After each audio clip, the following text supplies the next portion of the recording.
CC 510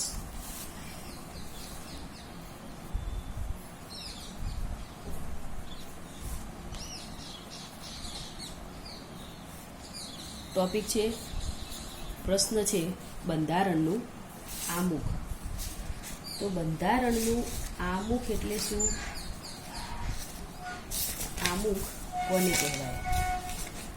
તો એ પ્રશ્નની આપણે ચર્ચા કરીશું.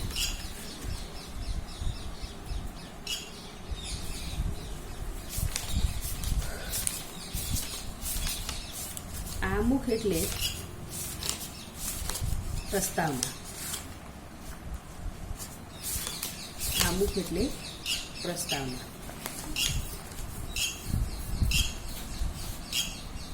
હિન્દનો સ્વતંત્ર ધારો 1947ની જાહેરાત સાથે હિન્દીઓની લાંબા ગાળની પ્રતીક્ષાનો અંત આવ્યો. તેની સાથે ભારતના બંધારણના ઘડતર માટેની પ્રક્રિયા હાથ ધરાઈ. ભારે જહેમત,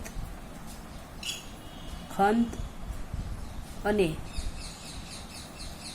વિચક્ષણતાપૂર્વક બંધારણ ઘડી તેને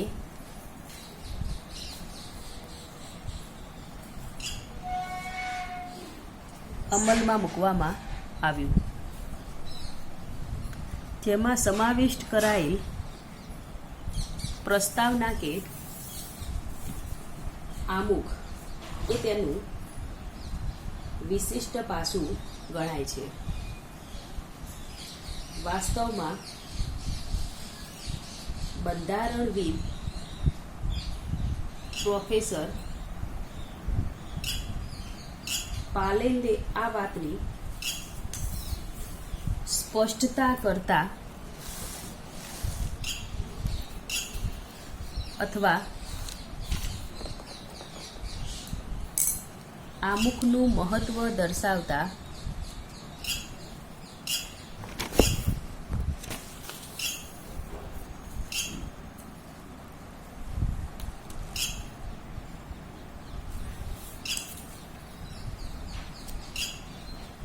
નોંધ્યું છે કે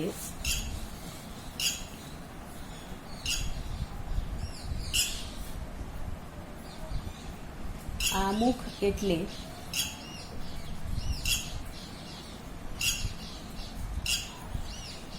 બંધારણની ગુરુચાવી. પ્રોફેસર પાલેન્દે. કારણ કે તે બંધારણનું સત્ય દર્શાવે છે. ઉપરોક્ત વિધાનના સંદર્ભમાં જોઈએ તો બંધારણના ભારતીય તજજ્ઞો અને બંધારણના ઘડવૈયા એવા ભારતીય રાજપુરુષોએ આ પ્રક્રિયા દરમિયાન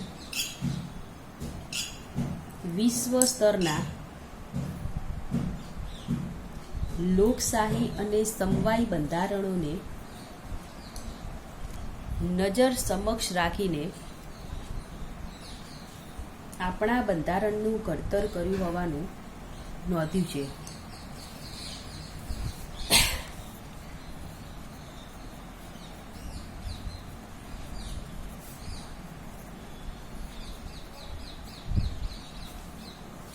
આમુખનો ઉદ્દેશ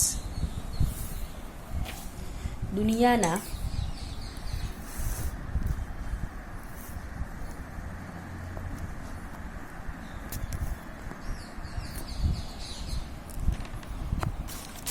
તમામ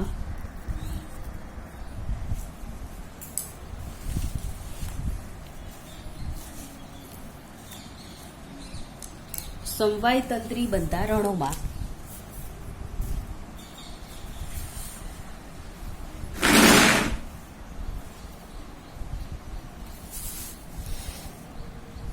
સમવાયતંત્રી બંધારણોમાં બંધારણોમાં આમુખ સમાવિષ્ટ કરાયેલ નથી, પરંતુ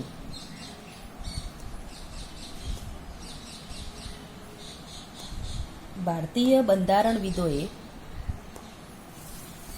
આપણા પરંપરાગત સંસ્કારો તથા આદર્શો વગેરેનો પ્રાથમિક ખ્યાલ આપવાના આશય સાથે બંધારણમાં આવતા મુખ્ય ઘટકોનો અંદાજ આપવાની ગણતરી સાથે આમુખનો સમાવેશ કરેલ છે. આ દ્રષ્ટિએ આમુખ આપણા બંધારણની પ્રસ્તાવના બાંધવાનું કામ કરે છે. તેમાં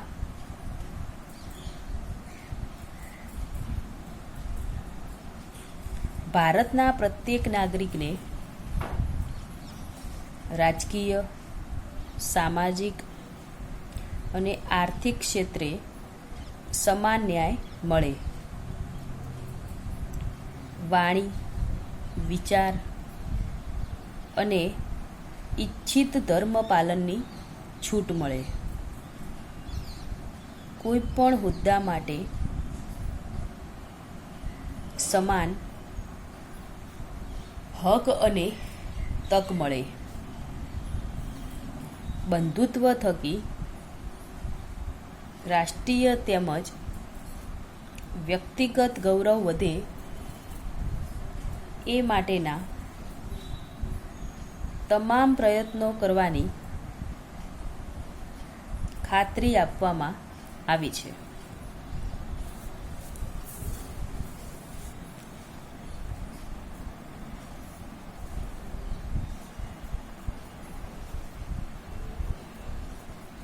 આમુખમાં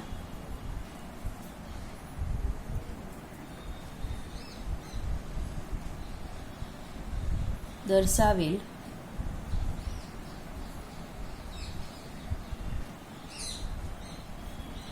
સિદ્ધાંતો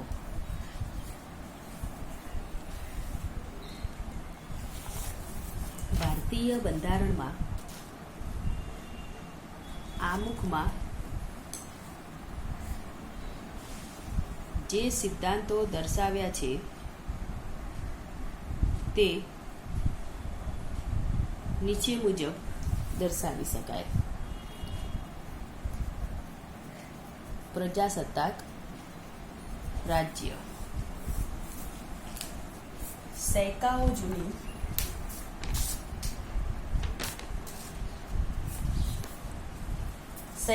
જૂની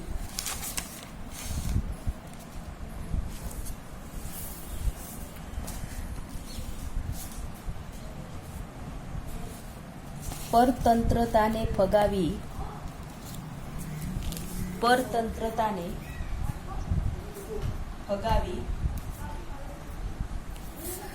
હિન્દે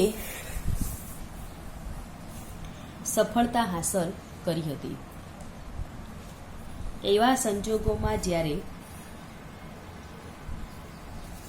તેનું બંધારણ ઘડાયું હોય ત્યારે તેના ઘડનારાઓ અને સમગ્ર રાષ્ટ્રની પ્રજામાં એક ઉત્સાહ હોય તે સ્વાભાવિક ગણાય. આ બંધારણમાં પ્રજાની સર્વોપરી સત્તા પ્રજાસત્તાનો સ્વીકાર કરવામાં આવ્યો છે.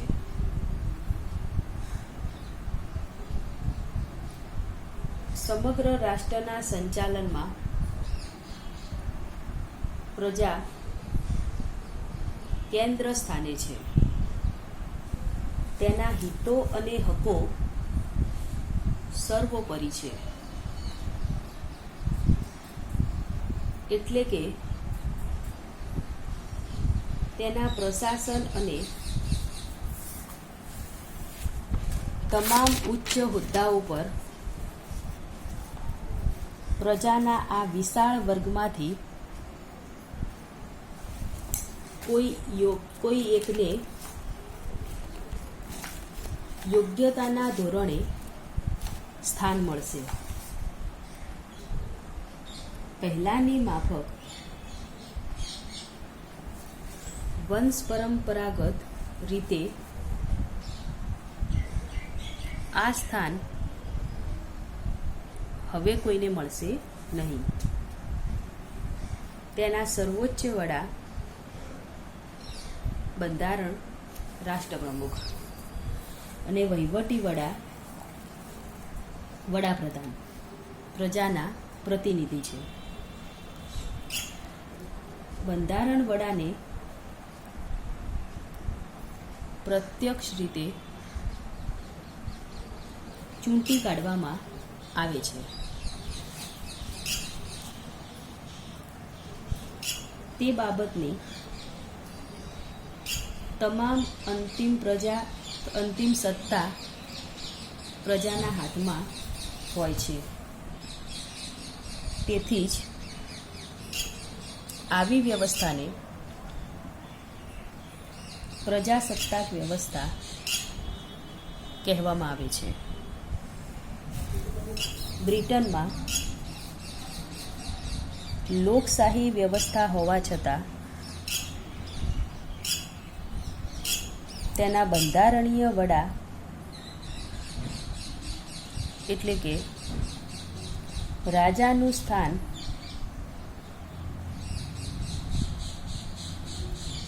વંશ પરંપરાગત હોવાથી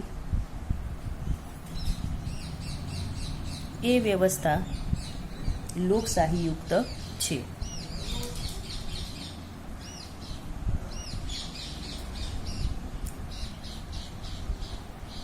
ભારત આ બંધનોમાંથી મુક્ત છે. વળી કોમનવેલ્થ રાષ્ટ્રોનું તે એક પ્રતિનિધિ હોવા છતાં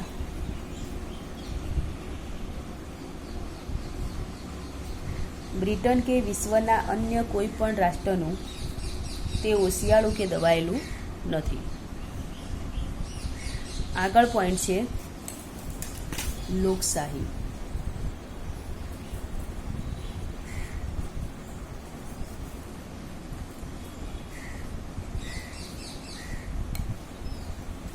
ભારતીય બંધારણના આમુખમાં સ્પષ્ટપણે દર્શાવ્યા અનુસાર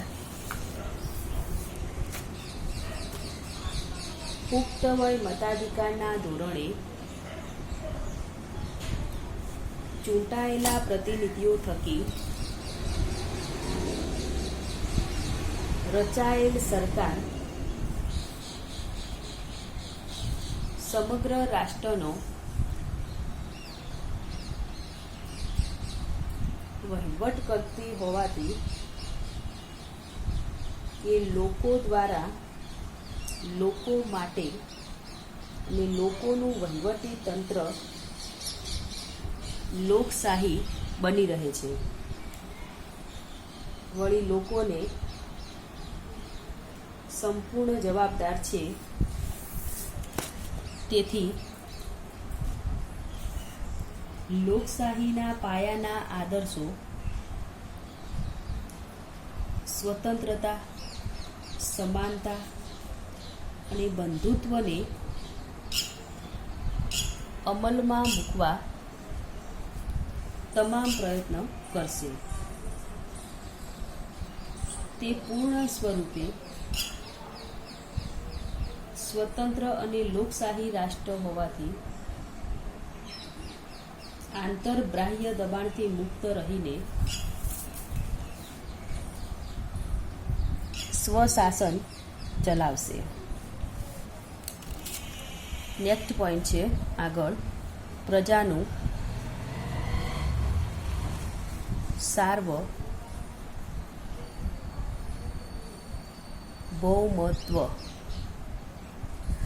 પ્રજાનું સાર્વભૌમત્વ. ભારતના બંધારણમાં તેની પ્રજાના સાર્વભૌમત્વનો સ્વીકાર સૌથી પ્રથમ કરવામાં આવ્યું છે. તે સાર્વભૌમત્વ અથવા માત્ર તેની પ્રજાને જ જવાબદાર છે તેવો તેનો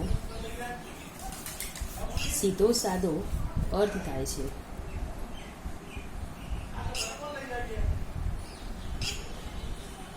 તેનું સંચાલન કે વહીવટ કરતી સરકાર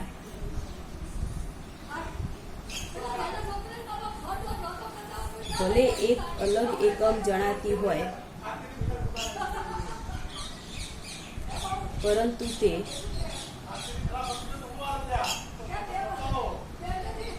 વાસ્તવમાં પ્રજા પાસે રહેલી સત્તા લઈને તેના થકી વહીવટ ચલાવે છે. માટે જ આ ઉછીની લીધેલી સત્તાનો ઉપયોગ તેને કરવાનો હોય છે. આ સત્તા તેમને પૂરા વિશ્વાસ સાથે પ્રજા દ્વારા અપાયેલ છે. તેથી પ્રજાના કલ્યાણ માટે વાપરવાની હોય છે. આ દર્શાવવા માટે ભારતીય બંધારણના આમુખમાં સ્પષ્ટપણે કહેવામાં આવ્યું છે કે અમે હિન્દની પ્રજાએ અમારું બંધારણ ઘડ્યું છે. અમે તેને મંજૂર કર્યું છે અને અમારા કલ્યાણ માટે અપનાવ્યું છે. ભારતની પ્રજા દ્વારા ચૂંટાયેલી સરકારની સત્તાનું મૂળ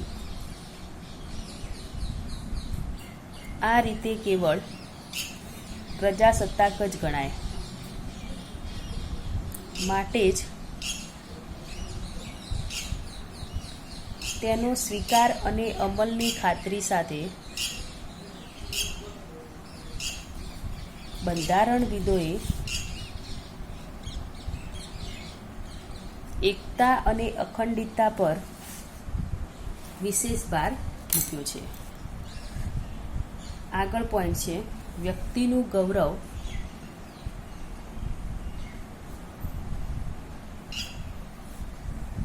અને રાષ્ટ્રીય એકતા. ભારતીય બંધારણે અપનાવેલો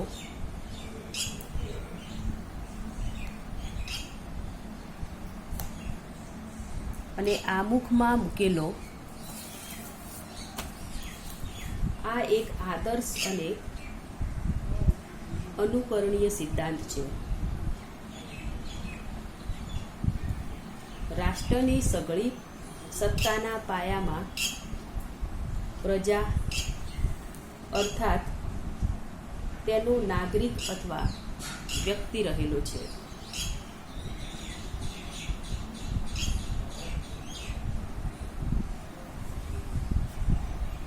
જો તેનું વ્યક્તિગત મહત્વ તેમજ ગૌરવ જળવાય નહીં તો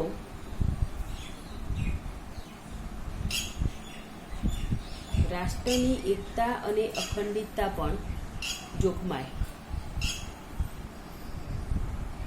આ સનાતન સત્ય સ્વીકારીને માનવતાનું મૂલ્ય અને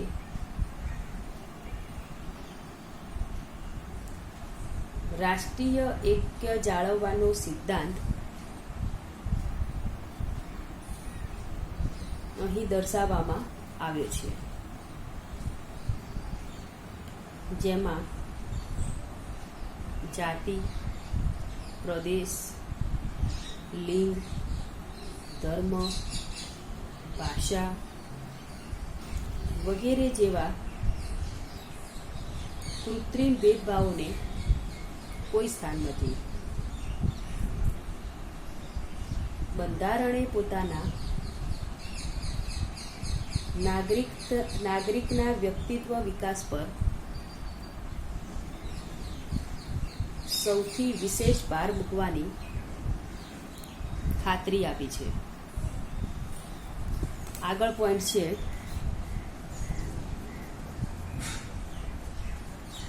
આમુખનું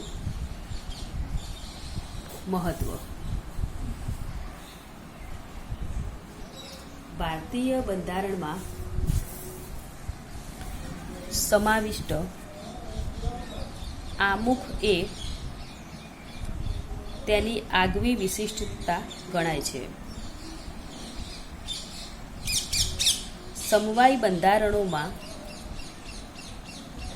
સામાન્ય રીતે આ વિશેષતા જોવા મળતી નથી. આ દ્રષ્ટિએ ભારતીય બંધારણ અન્યથી જુદું તરી આવે છે. બંધારણ વાંચ્યા વિના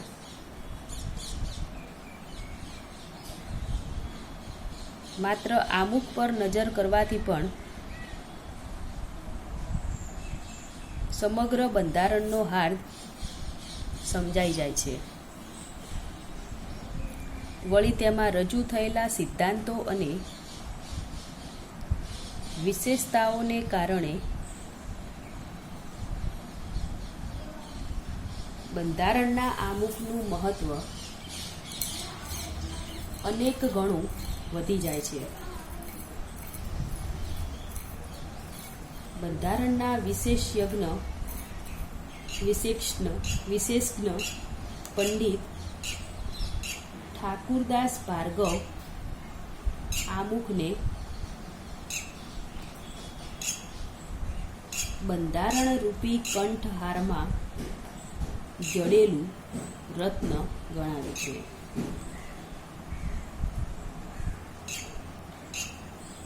જે સર્વથા યથાર્થ જણાય છે. વિદ્વાનોએ કરેલી આમુખની મહત્તા દર્શાવતી પ્રશંસા તેમાં દર્શાવેલી વિશેષતાઓને લીધે તેનું મહત્વ અનેક ગણું વધી જાય છે. તેનો અમલ કરવાનું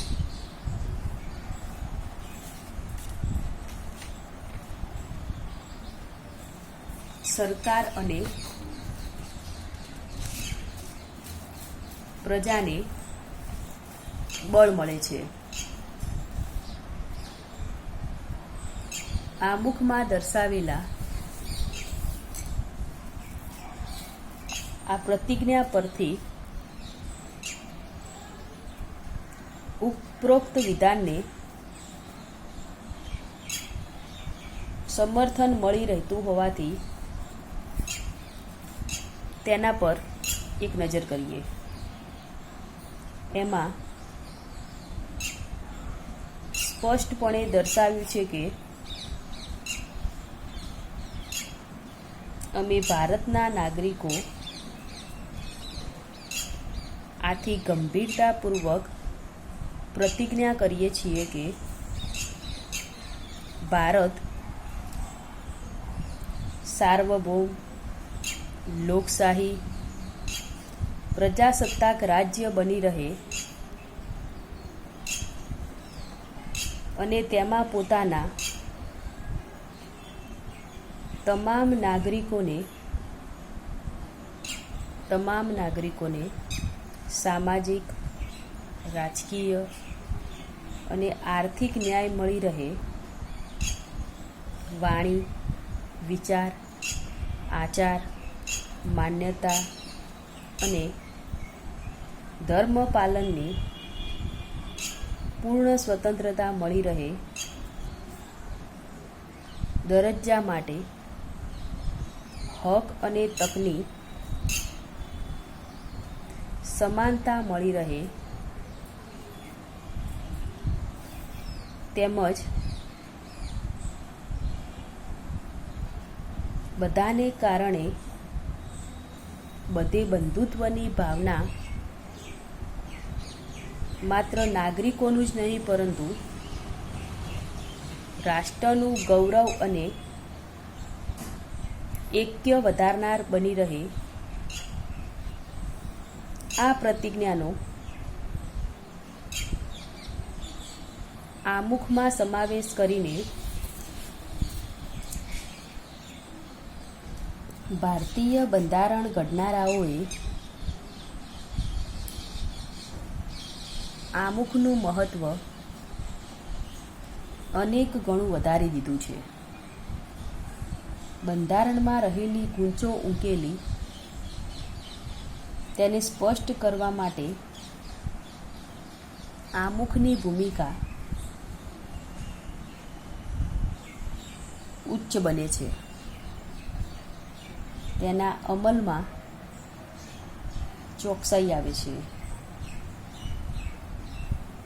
આમુખના કારણે જ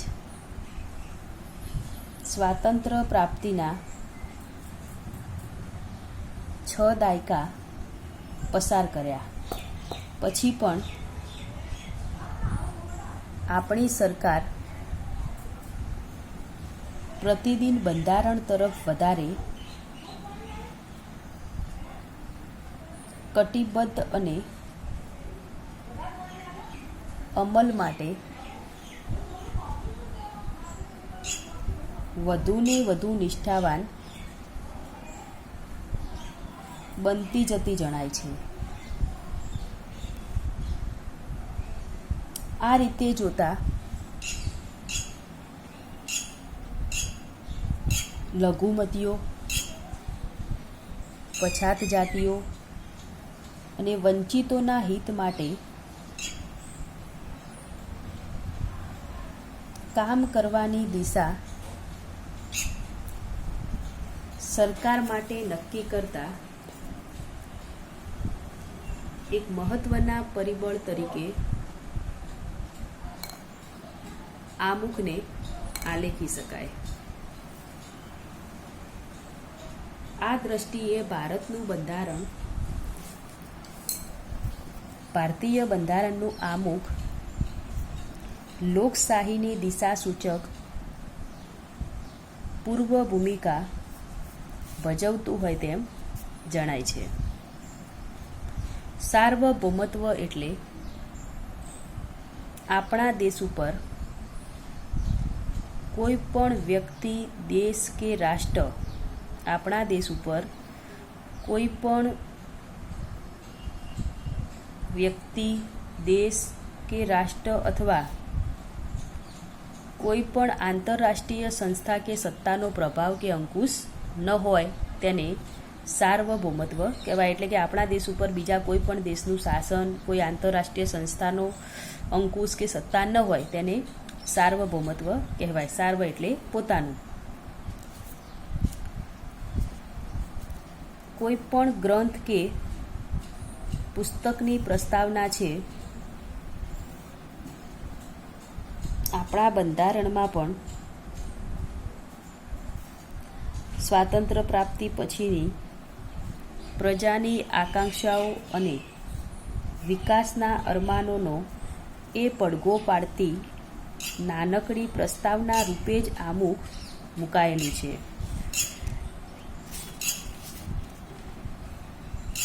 આમુખે ભારત રાષ્ટ્રને સાર્વભૌમ, લોકશાહી, પ્રજાસત્તાક અને બિનસાંપ્રદાયિક સમાજવાદી ઢબની સમાજ રચનાવાળું જાહેર કર્યું છે. આમુખમાં લોકોની, પ્રજાજનોની જ અંતિમ સત્તાનો સ્વીકાર કરાયો છે.